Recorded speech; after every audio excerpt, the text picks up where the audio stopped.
پھر کے گلی گلی تباہ ٹھوکریں سب کی کھائیں کیوں؟ سبحان اللہ۔ پھر کے گلی گلی تباہ ٹھوکریں سب کی کھائیں کیوں؟ دل کو جو عقل دے خدا تیری گلی سے جائیں کیوں؟ رخصت قافلہ کا شور گش سے ہمیں اٹھائے کیوں؟ سوتے ہیں ان کے سائے میں کوئی ہمیں جگائے کیوں؟ جان ہے عشق مصطفیٰ روز فضو کرے خدا جس کو ہو درد کا مزہ ناز دوا اٹھائے کیوں؟ سبحان اللہ۔ حور جنا ستم کیا طیبہ نگر میں پھر گیا چھوڑ کے نغمے حجاز دیس کی چیز گائے کیوں؟ غفلت شیخ و شاب پر ہنستے ہیں طفل شیر خار کرنے کو گدگدی ابس آنے لگی بہائی کیوں؟ ہے تو رضا نرا ستم واہ واہ جرموں پہ گر لجائیں ہم واہ واہ۔ ہے تو رضا نرا ستم جرموں پہ گر لجائیں ہم کوئی بجائے سوزے غم ساز طرب بجائے کیوں؟ واہ واہ۔ آج کی یہ محفل دارالعلوم اہل سنت فیضان رضا کے سالانہ دستار کے موقع پر انعقاد پذیر ہے۔ آپ نے مجھ سے پیشتر بڑے بڑے علماء خطبہ اور دانشوروں سے ان کے خطابات کو سماعت کر لیا ہے اور میرے بعد انشاءاللہ قبلہ حضور امیر سنی دعوت اسلامی کا خطاب آپ سماعت کرنے کا شرف حاصل کریں گے۔ حضرت قاری یامین صاحب اور ان کی پوری ٹیم کو اور مدرسے کے جملہ ذمہ داران کو مبارکباد پیش کی جاتی ہے اور دعا کی جاتی ہے کہ اللہ تبارک و تعالی ان سب کی خدمات کو اپنی بارگاہ میں شرف قبولیت عطا فرمائے۔ آمین اللہم آمین۔ آیہ کریمہ کے جس حصے کی تلاوت کی گئی ہے اللہ تبارک و تعالی اس کے متعلق مجھے حق کہنے اور آپ سب کو حق سن کر اس پر عمل کرنے اور اسے عام کرنے کی توفیق عطا فرمائے۔ اس وقت جو حالات امت مسلمہ جن حالات سے گزر رہی ہے اور جن حالات سے امت دوچار ہے وہ ہم سب کی نگاہوں کے سامنے ہے۔ بے شک بے شک سبحان بہت اللہ۔ دور سے کوئی لمبی چوڑی تمہید کا یہاں نہ موقع ہے نہ وقت ہے۔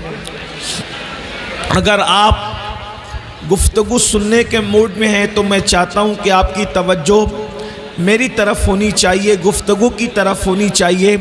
میرے آقا صلی اللہ علیہ وآلہ وسلم کے دیوانوں، یہ جو ماحول ہے پوری دنیا کا، تباہیوں کا ماحول، بربادیوں کا ماحول، رسوائیوں کا ماحول، ذلتوں کا ماحول، اسی طرح سے ہر روز اخبار کی شاہ سرخیوں کے اندر روزانہ مسلمانوں کی تباہی اور بربادی کی داستان چھپتی ہے۔ ٹی وی چینلوں پر روزانہ امت مسلمہ کے وقار کا مذاق اڑایا جاتا ہے۔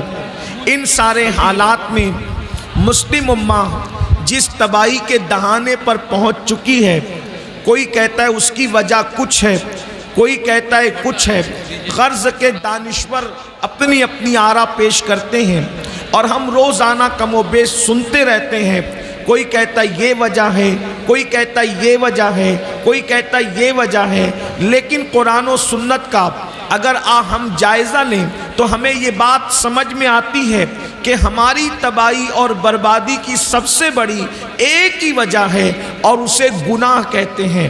اس لیے کہ جہاں گناہ ہے، کسی بہت بڑے مفکر نے کئی احادیث کا اتنے مجموعہ نچوڑ کر کے یہ بات کہی تھی کہ جہاں گناہ ہے وہاں فنا ہے۔ جب انسان گناہ کرتا ہے تو بربادی سے اسے دنیا کی کوئی طاقت بچا نہیں سکتی۔ جب انسان گناہوں میں مبتلا ہو جاتا ہے تو پھر اس کو بربادی سے دنیا کی کوئی قوت روک نہیں سکتی۔ اللہ اکبر۔ آپ دیکھیں پورے قرآن کو اٹھا کر کے آپ قرآن مقدس کا مطالعہ کریں تو آپ کو پتا چلے گا آسمان سے پتھروں کی بارش ہوئی تھی، گناہوں کی وجہ سے ہوئی تھی، ہواؤں کی آندھی چلی تھی، گناہوں کی وجہ سے چلی تھی۔ اللہ اکبر، زمین کے اندر قوموں کو دھسا دیا گیا تھا، گناہوں کی وجہ سے دھسایا گیا تھا۔ اللہ اکبر، ایک عالمی طوفان آیا تھا اور اس عالمی طوفان نے لوگوں کو جو وہ پانی کے اندر غرق کر دیا تھا۔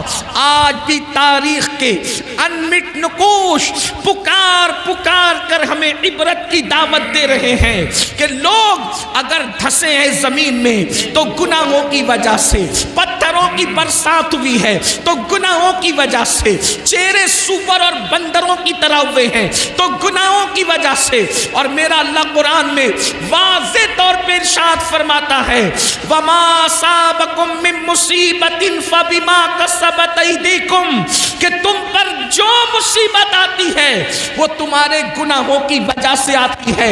میرے پیارے آقا صلی اللہ علیہ وسلم کے پیارے دیوانوں، ہم یہ تصور کرتے ہیں، ہم یہ سوچتے ہیں مولانا گناہ کریں گے تو اس کی سزا قبر میں ملے گی، گناہ کریں گے تو اس کی سزا میدان محشر میں ملے گی۔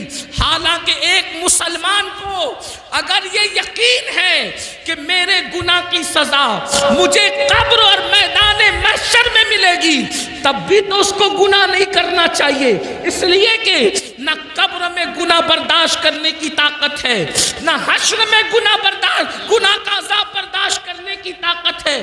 قبر میں بھی عذاب نہیں برداشت ہو سکتا گناہ کا، میدان محشر میں بھی برداشت نہیں ہو سکتا۔ مگر بے باکی تو دیکھو، لوگ کہتے ہیں مولانا قبر میں سزا ملے گی تب دیکھا جائے گا، محشر میں سزا ملے گی تب دیکھا جائے گا۔ اس کا مطلب یہ ہے کہیں نہ کہیں ایمان کمزور ہوا ہے، کہیں نہ کہیں اللہ رسول کی باتوں پر سے یقین کمزور ہوا ہے۔ اور یاد رکھنا کوئی گناہ اتنا نقصان نہیں پہنچاتا جتنا اللہ کی باتوں سے یقین کا کمزور ہو جانا نقصان پہنچاتا ہے۔ صحیح بات ہے، سبحان۔ کوئی انسان جب ہمیں کہہ دیا گیا کہ تم پر عذاب ہوگا اگر گناہ کرو گے تو، اور عذاب دینے والا کون ہے؟ میرا اللہ ارشاد فرماتا ہے اِنَّ بَطْشَ رَبِّكَ لَشَدِيدٌ، تیرے رب کی پکڑ بڑی سخت ہے۔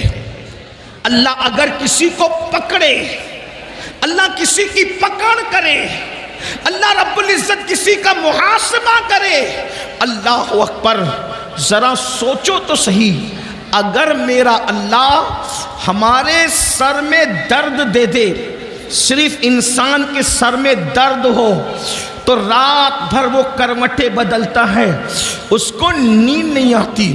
اگر کمر کا درد شروع ہو جائے تو انسان تڑپتا ہے، اس کو نیند نہیں آتی۔ اگر آنکھ کا درد شروع ہو جائے وہ تڑپتا ہے، اس کو نیند نہیں آتی۔ میرے بھائیوں، میں اپنی بہنوں سے بھی توجہ چاہتا ہوں اور آپ سب سے توجہ چاہتا ہوں، مجھے بتاؤ میرے بھائیوں، وہ سر کا درد جو ڈاکٹر کی دوا سے دور ہو سکتا ہے، وہ کمر کا درد جس پر آپ تدبیر کرنا چاہیں تو آپ اس کو دور کر سکتے ہیں کسی تدبیر کے ہیلے سے۔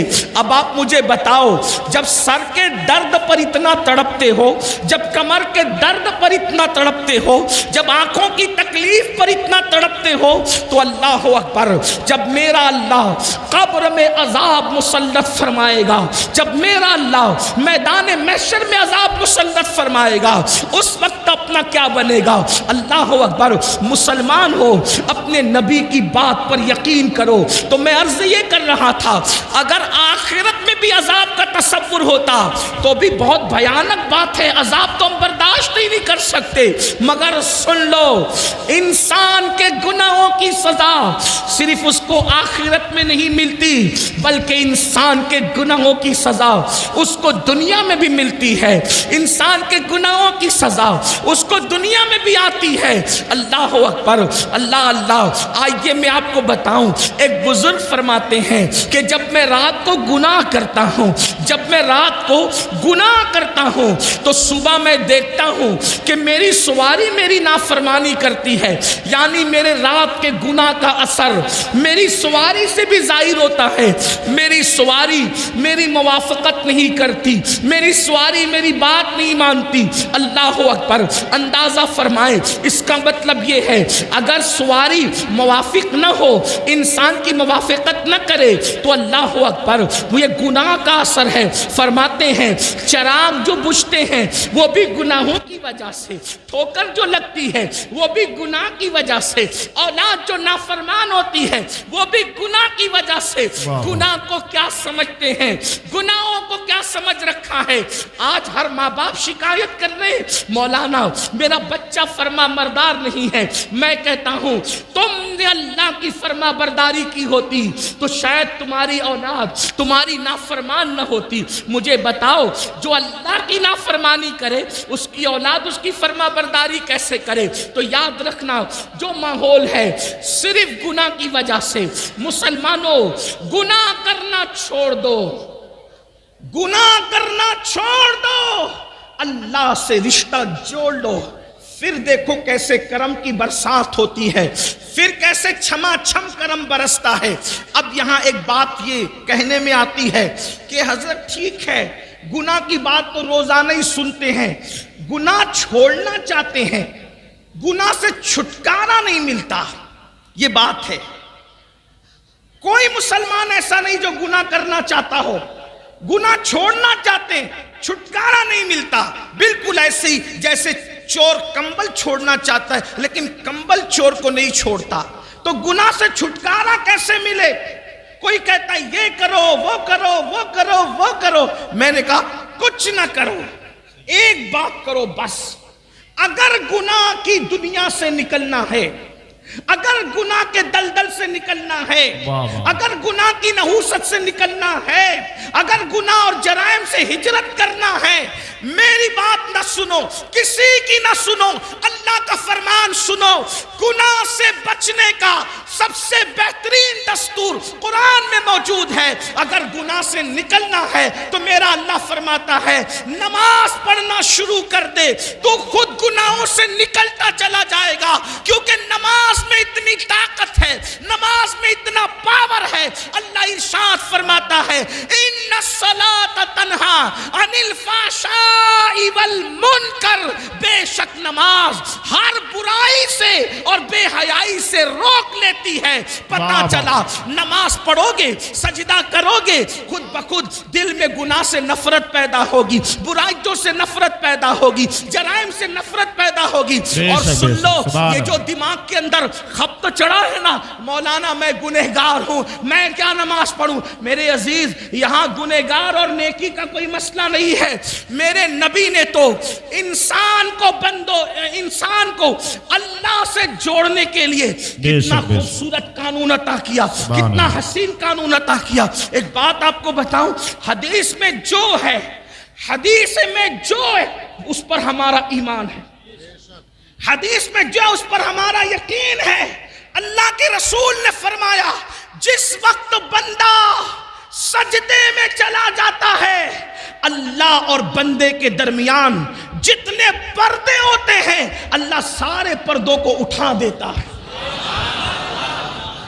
اس میں عالم غیر عالم کا کوئی فرق نہیں، اس میں نیک اور بد کا کوئی فرق نہیں، اس میں اپنے اللہ اکبر خطے قبیلے اور علاقے کا کوئی فرق نہیں۔ جو خلوص دل سے سجدہ کرے گا اللہ کے قریب ہو جائے گا، اللہ اور بندے کے درمیان کے سارے حجابات اٹھ جائیں گے۔ اب آپ مجھے بتائیں جو ایک سجدہ اللہ کے قریب کر دیتا ہے، یا یوں کہہ لے جس سجدے سے اللہ ملتا ہے، دنیا کی کون سی نعمت اس سجدے سے نہیں مل سکتی؟ سبحان اللہ سبحان اللہ۔ کیوں سجدوں کے قریب نہیں آتے؟ سجدوں کے قریب کیوں نہیں آتے؟ آؤ، لوگ کہتے ہیں ٹائم نہیں ہے۔ نہیں، بہت بڑی نادانی کر رہے ہو۔ کس نے کہا ٹائم نہیں ہے؟ اور نماز کو زیادہ ٹائم بھی نہیں لگتا۔ آؤ نا اپنے اللہ سے رشتہ جوڑے، آؤ آج اپنے اللہ سے صلح کریں، بے شک۔ تھوڑا توجہ سے سنیں، غور کریں۔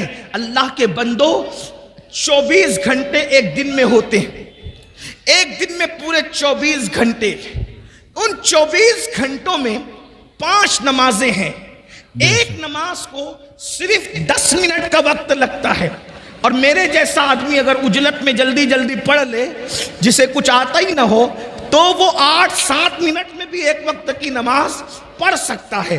اللہ کے بندو 7-8 منٹ یا 10 منٹ کس کے لیے نکالنا ہے؟ اللہ کے لیے۔ اللہ کون؟ جس نے 24 گھنٹے ہمیں دیے۔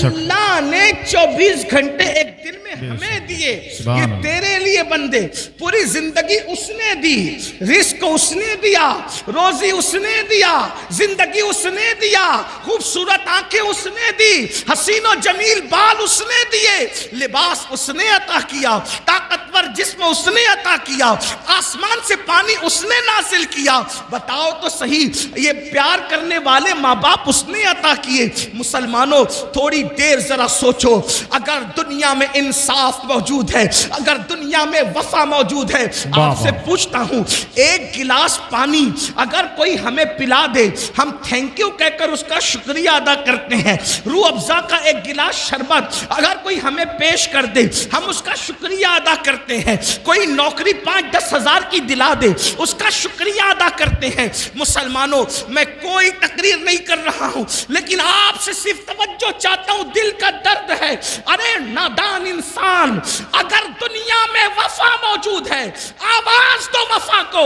ایک گلاس پانی پلانے والے کا شکریہ، ایک گلاس شربت پلانے والے کا شکریہ، جس نے تمہارا رشتہ کسی کے گھر میں جڑوا دیا اس کا شکریہ، جس نے 5-10 ہزار کی نوکری لگا دی اس کا شکریہ، اور وہ اللہ، آہا سبحان اللہ سبحان اللہ، بے شک، زندہ باد زندہ باد، وہ اللہ جس نے پانی پیدا کیا، ہے بابا، آسمان سے پانی اتارا۔ اگر اللہ پانی نہ اتارتا تو کیا کسی کا باپ تمہیں گلاس بھر کے پانی دے سکتا تھا؟ نہیں۔ اور پھر سنو، جس کے دل میں گلاس بھر کر پانی دینے کی توفیق ہوئی، وہ توفیق کس نے ڈالی؟ اگر اللہ وہ توفیق نہ ڈالتا، سبحان اللہ، تو وہ پانی دینے کی بجائے تمہارے ہاتھ سے پانی چھین لیتا۔ جی۔ آج مسلمان یہ کہہ رہا ہے ہم فلسطین میں کاٹے جا رہے ہیں اور یوپی میں ستائے جا رہے ہیں اور افغانستان میں یہ کی۔ میں نے کہا جو قوم اپنے اللہ سے غداری کرے، جی میرے جملے تلخ ہوں تو معاف کرنا، جو قوم اپنے اللہ سے، بھئی وفا بھی کوئی چیز ہوتی ہے، بے شک بے شک، جملوں کو تلخ سمجھ کر کے ناراض مت ہونا۔ کتے سے تو وفا سیکھ لی ہوتی، کتے سے۔ کتا تمہارے معاشرے میں گالی سمجھا جاتا ہے، کتے کو اس کا مالک صرف ایک روٹی دیتا ہے، ایک روٹی۔ کتے کو اس کا مالک ایک روٹی دیتا ہے، وہ رات بھر اس لیے جگتا ہے کہ میں میرے مالک کے گھر کی رکھوالی کروں۔ کتا ہے نا، کتا اسٹیج پہ کتا بولو تو بھی لوگوں کے کان پر گرا گزرتا ہے، اچھا نہیں لگتا، لیکن کیا کریں، مجبور ہیں۔ دل کا درد دیکھو، تقریر کے لیے کچھ اصول ہوتے ہیں، دل کے درد کو بیان کرنے کے لیے کوئی اصول نہیں، یہ تو بس نکلتا ہی رہتا ہے۔ اور میں کوئی خطیب مقرر نہیں کہ میں سجا کر کوئی تقریر کروں، لیکن ایک بات کہتا ہوں، میری قوم کے جوانوں بتاؤ، کتے کو روٹی اس کا مالک دیتا ہے، وہ یہ وفا کرتا ہے کہ رات بھر، ایک بات یاد، اگر اس کی برادری کے کتے 4-6 مل کر آ جائیں، اٹھ کے ان کے ساتھ نہیں جاتا، رات بھر جگ کر بیٹھا رہتا ہے پہرا دینے کے لیے۔ حد ہے، حیرت ہے۔ کتا ایک جانور ہے، حقیر جانور، ذلیل جانور، ایک روٹی پہ اتنی وفا کی اپنے مالک سے۔ ہمیں تو سب اللہ نے دیا ہے، بے شک، سبحان اللہ۔ کوئی ایک چیز مجھے بتاؤ جو اللہ نے نہ دی ہو، اہل منبر سے لے کے زمین پہ بیٹھے ہوئے تک مجھے ایک چیز بتاؤ جو اللہ نے نہ دی ہو۔ کون سی چیزیں بتاؤ؟ ہمارے پیر کی چپل سے لے کر سر کی ٹوپی تک واسطہ کوئی بنا دیا اللہ نے. بے شک سبحان اللہ سبحان اللہ. بہت اچھا. زندہ باد زندہ باد. کھانا کھانے سے لے کے ہضم کرنے تک کس کی قدرت ہے؟ سوچو، غور کرو. اگر اللہ اس منہ کے اندر کوئی مرض، اللہ نہ کرے اللہ کسی میرے نبی کی امتی کو وہ دن دکھائے، منہ میں کوئی مرض پیدا ہو جائے، ارب پتی خرب پتی ہو کر بھی ایک لقمہ چبانے کی اوقات ہے؟ نہیں.